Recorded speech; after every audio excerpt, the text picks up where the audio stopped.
Hello जी, नमस्कार। चलिए बात करते हैं इब्राहिम्स के बारे में। मैं हूँ रेबेल गर्ल। तो देखिए, ऐसा लग रहा है कि अब तो इब्राहिम्स की जो है वो फील्डिंग की सेट कर दी गई है। लेफ्ट राइट ऊपर नीचे सब तरह से रोज तीन तीन चार चार कोई भी आके इनके बारे में खुलासे करे आ रहे हैं। और वो खुलासे में सच्चाई ठीक है, पता भी लगनी चाहिए सब बातें। लेकिन ऐसा क्यों हो रहा है? कहते हैं ना कि कर्मा हिट्स बैक। अब इनकी जो मेजर पोर्शन ऑफ ऑडियंस है वो क्या है? बेचारे वो वेल टू डू नहीं है, lower middle class to middle class हैं।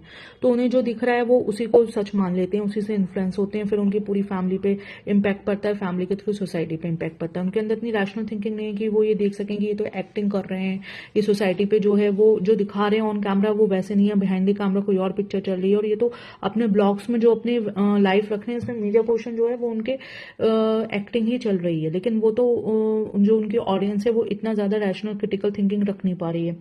इसके क्या हो रहा है, मैं भी एक मिडिल क्लास फैमिली से आ रही हूँ, मैं आपको बताती हूँ कि इससे क्या इम्पैक्ट पड़ता है। कि एक जो हम अपने प्रायर जनरेशन देखते हैं फीमेल्स की, जैसे कि हमारी मम्मी दादी वगैरह हो गई, तो हम उन्हें देखते हैं कि उनका इतना ज़्यादा फैमिली, अपनी ही फैमिली में सब कुछ करने के बाद में उनका इतना ज़्यादा एक्नॉलेजमेंट नहीं है। उन्हें सेकंड सिटीजन का जो है वो दिया जा रहा है। वो अपनी छोटी छोटी जो ख्वाहिशें हैं उन पे अपने आप को पीछे रख रही हैं। हर तरह से उनको जो है एक तरह से एक्सप्लॉइट किया जाता है। तो ऐसा क्यों हो रहा है? हमने ये ऑब्जर्व करा, इसके थ्रू सोचा, तो ये पता लगा कि भाई वो अपने पैरों पे नहीं खड़ी हैं, फाइनेंशियली वो इंडिपेंडेंट नहीं है, या फिर इतनी ज्यादा वो एजुकेटेड नहीं है। इस कारण उनको जो है वो उनके संग इतना रॉन्ग ट्रीटमेंट हो रहा है। तो इसलिए हमें इंस्पिरेशन मिली कि नहीं भाई, हमें सबसे पहले अपने आप को इंडिपेंडेंट बनाना है और अपने पैरों पे खड़ा होना है, जिससे कि हम अपनी ही फैमिली में अपने राइट्स के लिए खड़े हो पाए और कोई भी हमें जो है एक्सप्लॉइट नहीं कर पाए। लेकिन इन मैडम ने तो जो है वो अपने ब्लॉग्स के थ्रू क्या डाला इम्पैक्ट कि देखो देखो उस घर की बहू जो है वो तो इतनी ज्यादा कमाने वाली है और इतनी ज्यादा वेल टू डू है, उसके बाद भी जो है वो अपने इन लॉज को अपने से ऊपर रखती है, अपने पेरेंट्स तक से ऊपर रखती है, सो कॉल्ड जनाब के पैरों में बिछी रहती है। तो उन्होंने उस एक बहुत बड़े जो कहना चाहिए कि गर्ल्स का जो है वो नुकसान करा है, उस फीमेल कम्युनिटी का नुकसान करा है, एक सोसाइटी पे बहुत रॉन्ग इम्पैक्ट दिया है। अब बात करते हैं इनके आजकल के जो नए नए रोज खुलासे हो रहे हैं। क्या आजकल खुलासा हो रहा है कि भाई इनकी बेटी है और वो इस तरह से वहां सेटल्ड है या फिर अपने फादर के साथ में है। तो फिर देखिए, मैं आपको बताती हूँ, मेरी कजिन है जो मतलब ये सीरियल तो नहीं देखती थी और सीरियल्स देखती थी। तो एक बहुत पहले, अभी भी मुझे पता नहीं आता है नहीं आता है, एक सीरियल आता था जो पर्टिकुलर मतलब न्यूज पे एक आता था जो पर्टिकुलर इन सीरियल्स के लिए डेडिकेटेड था और सीरियल से रिलेटेड गॉसिप्स आती थी। तो उसमें जब मैडम का दिल्ली से ये देवी सीरियल आया था जो कि 2008-9 के टाइम पे आया था, तो उस टाइम इन्हें मतलब इनके इनिशियल उसमें से है इंटरव्यूज में, तो इन्हें एज अ वाइफ और एज अ मदर ही इंट्रोड्यूस कराया गया था। क्योंकि देखिए मतलब एक नया आता है आपका प्रोजेक्ट और उसमें नए जो लड़की आती है उसे पसंद करते हैं सब लोग एज अ एक्ट्रेस। तो ये एक सरप्राइज होता है कि ये ऑलरेडी मैरिड है और उसके एक डॉटर भी है।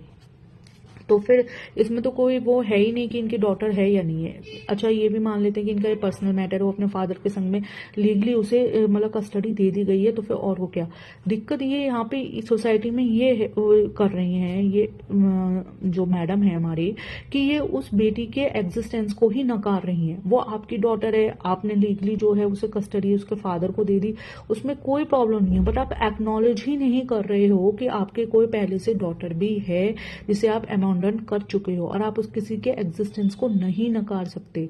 ये एक क्रूअल एक्ट माना जाएगा और सोसाइटी पे बहुत रॉन्ग इम्पैक्ट डालेगा। तो इस चीज के लिए इनका खुलासा होना और इनकी सच्चाई बाहर होना, और उसके साथ में जो इनके रोज के ब्लॉग में भी आप देखेंगे छोटी बड़ी इतनी ज्यादा प्रॉब्लमेटिक सब मेंबर्स के ये लाखों करोड़ों रुपए छाप रहे हैं, हर तरीके से एक्सप्लॉइटेशन ये अपनी ही ऑडियंस का कर रहे हैं और उसके थ्रू पूरी सोसाइटी में जो ये गंदगी फैला रहे हैं। इस कारण इनका कहना चाहिए एक्सपोजर होना बहुत ज्यादा जरूरी है। इसलिए ये अगर हम इनका एक्सपोजर नहीं करेंगे तो फिर जो एक कहना चाहिए हम लोग के पर्सनल लाइफ में एज ए सोसाइटी हमारे संग में जो इनका रॉन्ग इम्पैक्ट पड़ेगा उसको हम नहीं रोक पाएंगे। चलिए जी, आज के ब्लॉग में बस इतनी बात रखते हैं। इसके नेक्स्ट ब्लॉग में मैं आपको और इस तरह की बातें बताती रहूंगी और पर्सनली मेरी लाइफ में इनके ब्लॉग्स के थ्रू क्या फर्क पड़ा ये भी मैं आपको जरूर शेयर करूंगी। तब तक के लिए टाटा बाय बाय।